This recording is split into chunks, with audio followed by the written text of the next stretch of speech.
One of the perquisites of exceeding the life expectancy in this country by a significant number of years is that you remember things. You remember what the country was like some years ago, but you also, because of one's interest, you remember particular events in time. Professor Julian S. Kenny was a renowned scientist who made his mark documenting the natural history of the Caribbean. His advocacy for environmental issues was demonstrated through his many writings in scientific journals and the print media.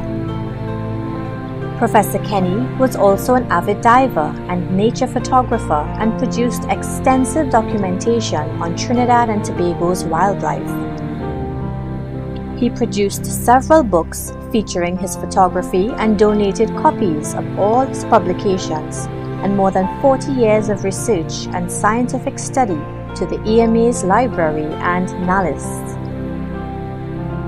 Although Professor Kenny served as chairman of the EMA for only 6 months, he made an invaluable contribution and many of his suggestions were incorporated into projects at the authority. Even before becoming chairman, he had actively contributed to the EMA's work. In July 2010, he added significantly to an EMA workshop on coastal processes along the southwestern peninsula of Trinidad.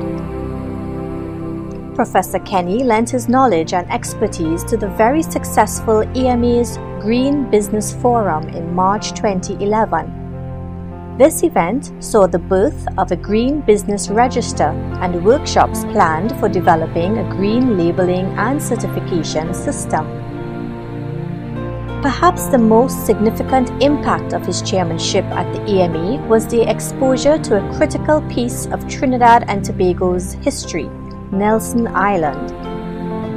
Professor Kenny took the EMA and other stakeholders on guided tours of the island and shared with us the rich history that is embedded there.